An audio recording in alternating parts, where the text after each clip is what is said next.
वृक्षारोपण की पुनीत परंपरा। हरियाली अमावस्या। हमारे पूर्वजों ने जिन सिद्धांतों, आदर्शों और विधि विधानों को हमारे लौकिक और पारलौकिक जीवन के लिए लाभकारी समझा, उनको उन्होंने धर्म के अंतर्गत ला दिया। व्यक्तिगत जीवन को ऊंचा उठाने के लिए जिस तरह षोडश संस्कारों की आवश्यकता है, उसी प्रकार से सामूहिक जीवन को सुसंस्कृत बनाने के लिए त्योहारों की आवश्यकता है। हिंदू धर्म का प्रत्येक त्योहार एक प्रेरणा, सिद्धांत और आदर्श लिए हुए है। इन त्योहारों की प्रेरणा को समाज के मनःस्थल पर प्रतिष्ठापित करने के लिए उन्हें सामूहिक आयोजनों, उत्सवों के रूप में मनाने की पद्धति चली है, क्योंकि सामूहिक रूप से जिस उत्सव को मनाया जाता है, उसकी एक छाप उसमें भाग लेने वाले के ऊपर पड़ती है। हरियाली अमावस्या का त्योहार, जो इस वर्ष श्रावणवदी 30 मंगलवार 4 अगस्त 1959 को मनाया जाएगा, हमारे भौतिक जीवन से घनिष्ठ संबंध रखता है। हमारे शास्त्रों में किन्हीं क्रियाओं के लाभ इस प्रकार वर्णन किए जाते हैं कि लोग असंभव से मान लेते हैं, परंतु वास्तविकता यह नहीं है। उन संकेतों में कुछ रहस्य अवश्य छिपा रहता है। हरियाली अमावस्या विशेष प्रकार से वृक्षारोपण का त्योहार है। वृक्षों की महत्ता को स्वीकार करते हुए अथर्ववेद के पृथ्वी सूक्त में कहा गया है कि वृक्ष वनस्पति भी मनुष्यों की ही भांति पृथ्वी के पुत्र हैं। अग्नि पुराण में कहा है, जो मनुष्य वृक्ष लगाता है वह अपने 30,000 पितरों का उद्धार करता है। जो कोई अपने वंश, धन और भावी सुख की वृद्धि चाहता हो, तो उसे फल फूल वाले किसी वृक्ष को ना काटना चाहिए। पद्म पुराण में लिखा है कि जो मनुष्य सड़क के किनारे वृक्ष लगाता है, वह स्वर्ग में उतने ही वर्षों तक सुख भोगता है जितने वर्षों तक वह वृक्ष हरा रहता है। महाभारत में भीष्म पितामह ने युधिष्ठिर को उपदेश देते हुए कहा था, वृक्ष लगाने वाले इस लोक में तो यश और कीर्ति प्राप्त करते ही हैं, मरने के बाद भी स्वर्ग लोक को जाते हैं। वृक्ष लगाने वाला अपने पितरों के साथ साथ पीछे आने वाली पीढ़ियों का भी उद्धार करता है। पराशर ऋषि का मत है, दशकूप समो वापी दशवापी समो हृदः, दश हृदय समः पुत्रः, दश समो द्रुमः। अर्थ, 10 कुएं बनाने के समान एक बावड़ी खुदाने का पुण्य होता है। 10 बावड़ी खुदाने के बराबर एक तालाब बनाने का पुण्य है। 10 तालाब बनाने के बराबर एक पुत्र या शिष्य को धर्मपरायण समाज सेवी बनाने का पुण्य है। 10 समाज सेवी संतानों के बराबर वृक्ष लगाने का पुण्य है। पुण्य कारक शुभ कर्मों में वृक्षारोपण का सर्वोपरि स्थान है। ऋषियों ने जिन रीति रिवाजों, मान्यताओं, कर्म कांडों का जीवन में उपयोग देखा, उनकी ओर हमारा ध्यान आकर्षित करने के लिए उनके लाभों का अत्यधिक वर्णन किया है। वृक्षों के संबंध में मनुष्य के लिए उपयोगिता का विवेचन हम नीचे की पंक्तियों में करेंगे। भारत कृषि प्रधान देश है, इसलिए यहाँ वर्षा की ऋतु का बड़ा महत्व समझा जाता है। वर्षा का कुछ संबंध पेड़ों से है। जहाँ पेड़ अधिक होते हैं, वहाँ वर्षा भी अधिक होती है। इसलिए जब भारतवर्ष में वन पर्याप्त मात्रा में थे, तो यहाँ वर्षा आवश्यकता अनुसार हो जाया करती थी, क्योंकि बादल बन जाने पर वृक्ष समूह अपने आकर्षण से वर्षा को खींच लेते हैं। परंतु जब से वनों को काटकर भूमि को जुताई के उपयुक्त बनाया जाने लगा है, तभी से वर्षा का क्रम अनिश्चित सा हो गया है। पेड़ों का प्रभाव देश की जलवायु पर पड़ता है। गर्म देशों में पेड़ों की पत्तियों से पानी उड़कर वहां के तापक्रम को कम करता है, परंतु जहां पेड़ नहीं होते, वहां की खुली जमीन पर सूर्य की किरणों के पड़ने से वह गर्म हो जाती है, जिसके फलस्वरूप वायु भी गर्म होकर बादलों को ऊपर उठा देती है और वहां वर्षा नहीं होती। पेड़ों के होने से इस हानि से बचा जा सकता है। पेड़ों का मनुष्य के स्वास्थ्य से भी संबंध है, क्योंकि यह कार्बन डाइऑक्साइड गैस को सोख लेते हैं और दिन को ऑक्सीजन गैस छोड़ते हैं, जो शरीर के लिए बहुत आवश्यक है और लाभप्रद वस्तु है। इससे फेफड़ों व खून की सफाई होती है और अनिष्टकर पदार्थों से बचाव होता है। हरी हरी घास पर प्रातःकाल नंगे पैर चलने और हरी पत्तियों की ओर देखने से नेत्रों की ज्योति बढ़ती है।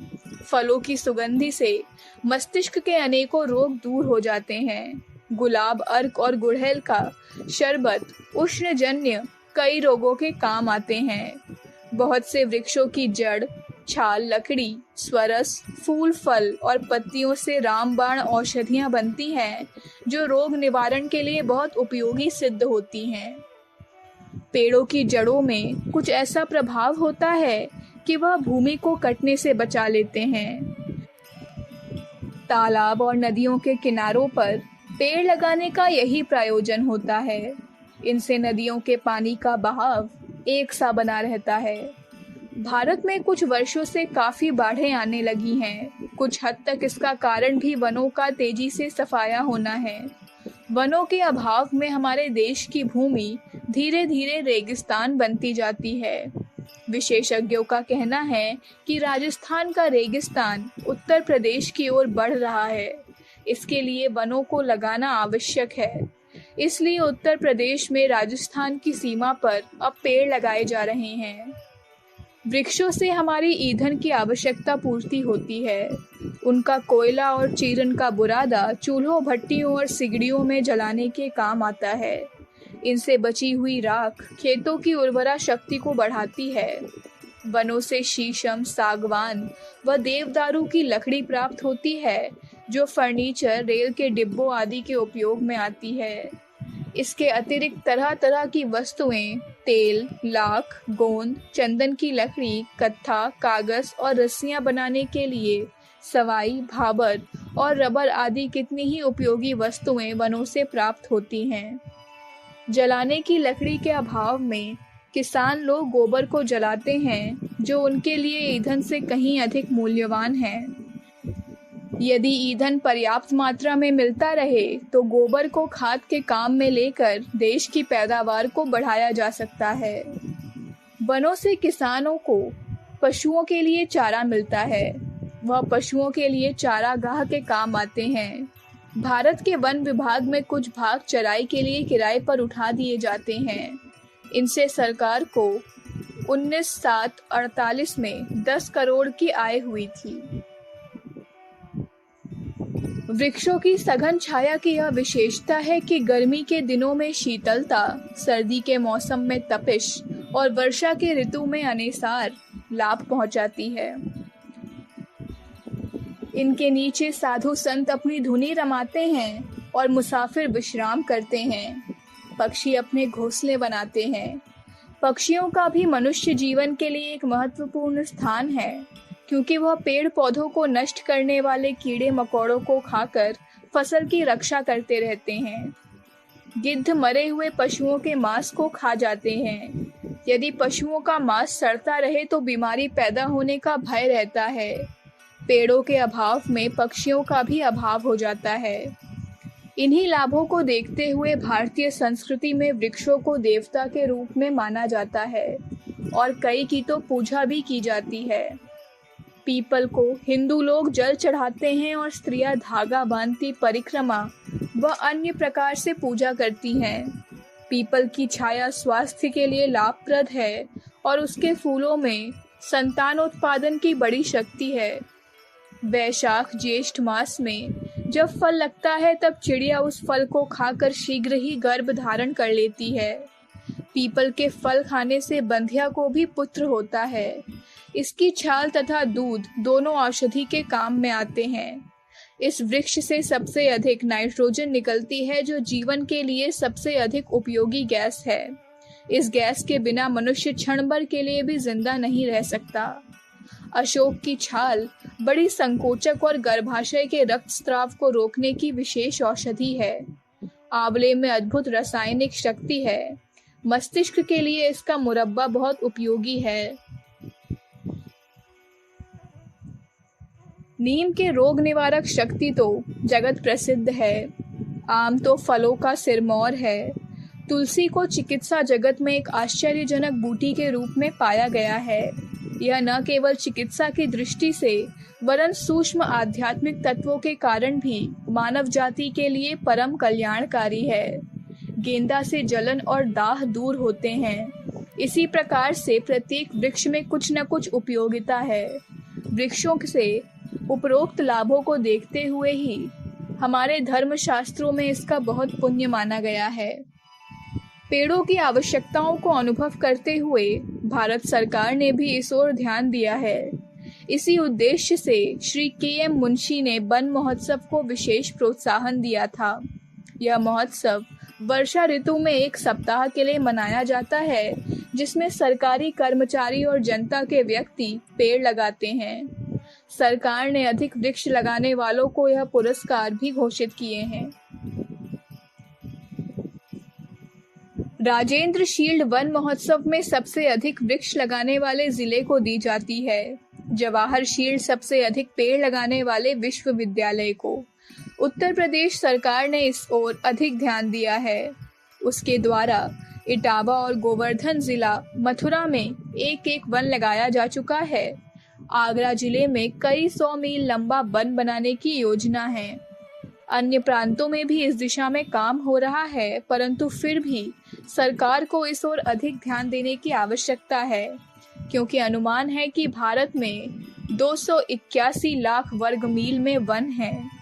यह देश के क्षेत्रफल का कुल 22.3% है, जहां सोवियत रूस में प्रत्येक व्यक्ति के पीछे जंगल का क्षेत्रफल 3.5 हेक्टेयर और अमेरिका में 1.8 हेक्टेयर बैठता है।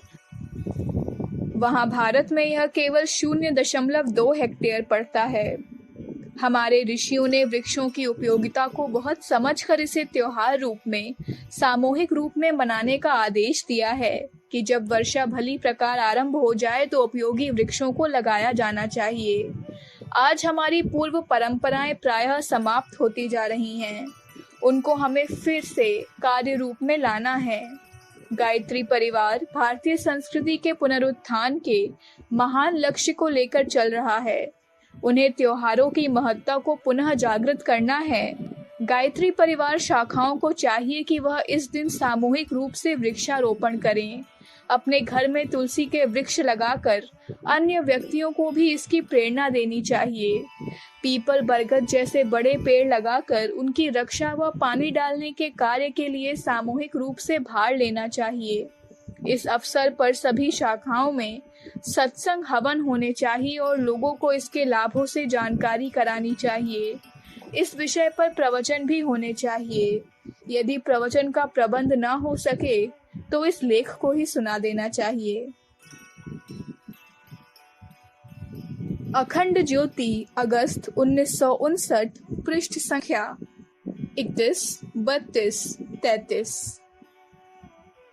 हमारे YouTube चैनल विचार क्रांति दूत अखंड ज्योति पत्रिका को सब्सक्राइब करें एवं अगली वीडियोस प्राप्त करने के लिए बेल आइकन दबाएं। धन्यवाद।